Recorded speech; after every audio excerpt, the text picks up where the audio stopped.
We're talking to Mr. James Settles, the founder and the executive director of Ephesus House.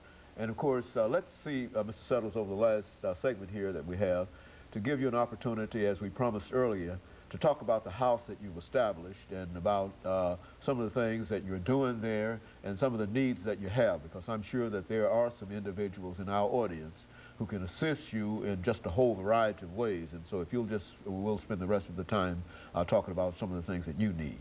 Okay. Well, one of the things at Ephesus House is we have like a 9-bedroom facility, and what we teach is we actually teach life skill. We teach parenting skills.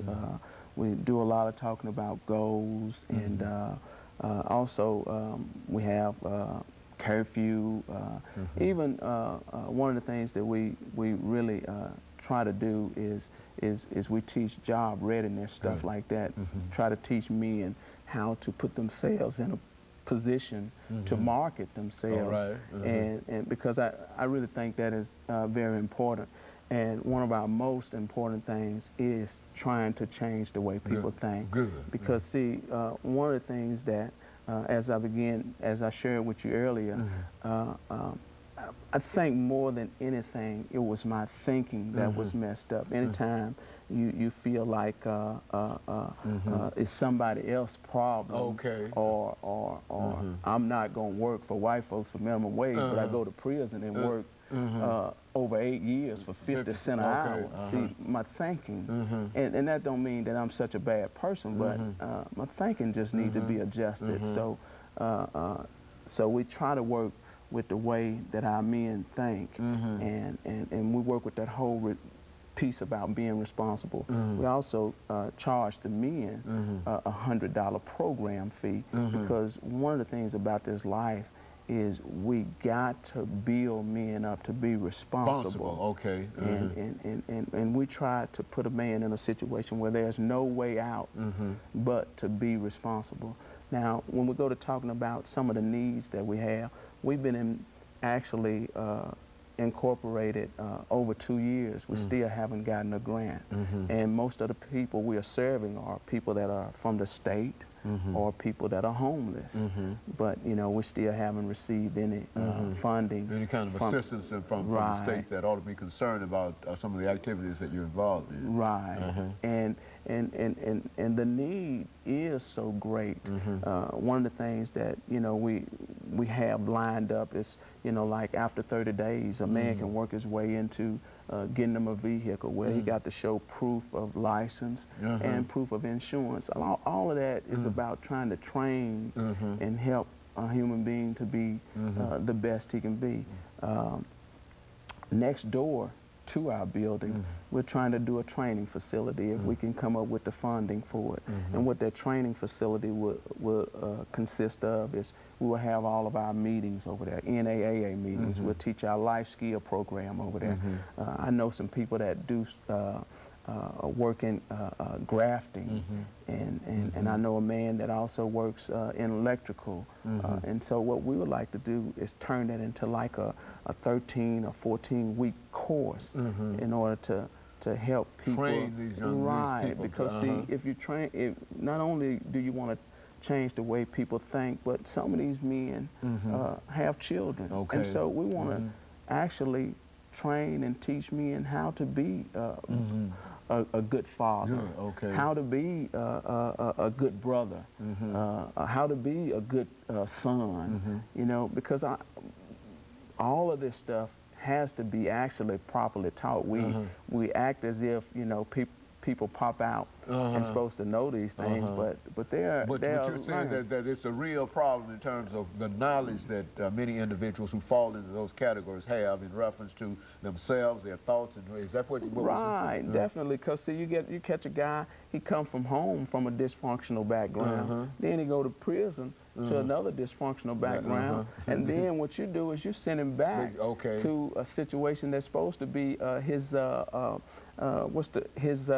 rehabilitation. He's out. No, the word I'm looking for is actually his support system. Well, his support system is faulty, and we're trusting God right now that we'll be able to do a pilot program where we can kind of change guys around to keep them out of their comfort zone. Because see, a lot of times, even for my parents, if I had went back to Memphis, you know, my parents, they probably would have threw me a party, you know, and just wanted to have a good time with me, which here I am. I've been sober almost 10 years before I've been back, and then I go back and start drinking. You're getting right back in the same cycle. Thing. Which I can't call them bad people. They just, that's the only, they trying to show me some love, and that's just the only way they know how to show love.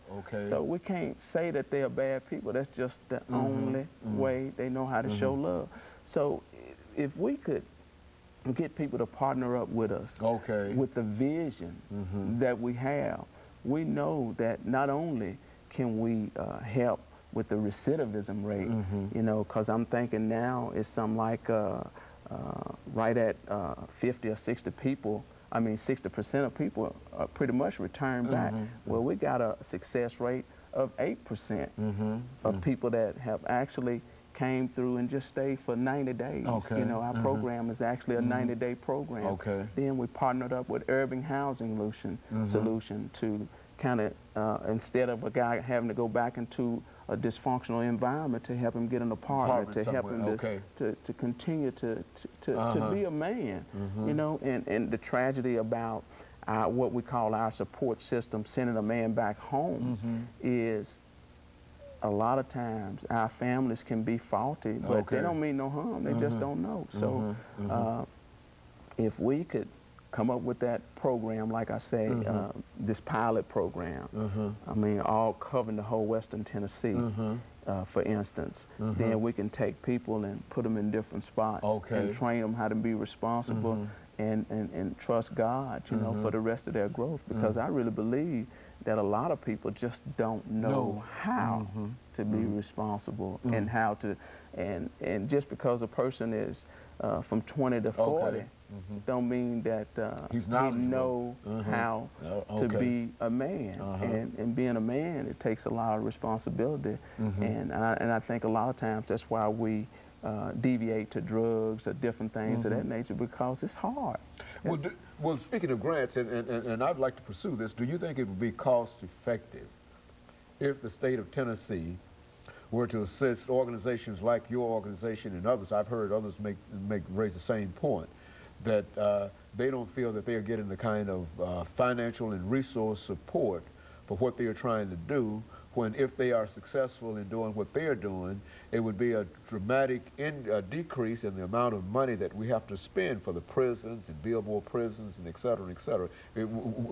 Is that a correct statement? Do you think that that's a fair statement? I think it is. Why I think it is, because what happens is when a guy does not return back, you got a more healthier human being. You got a man that if he got children, he gonna be a better father to his children. And one of the things why I'm so stuck on getting the man right is if you get the man, if you can get him right, you not only got him, but you got everything that he come in contact with, whether it's his woman, whether it's his wife, whether it's his children, you know, because again, he's the center of that's right, of everything here.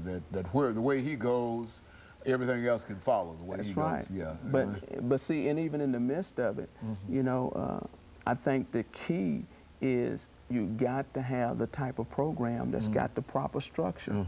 You know, like when I say the proper structure, I just don't believe that a person can live this life without some kind of spiritual guidance. I just don't believe it. Now, I'm not trying to tell a person to be Buddha or Jesus, or but you have to have something. Recognize that there's a God, and that's greater than you.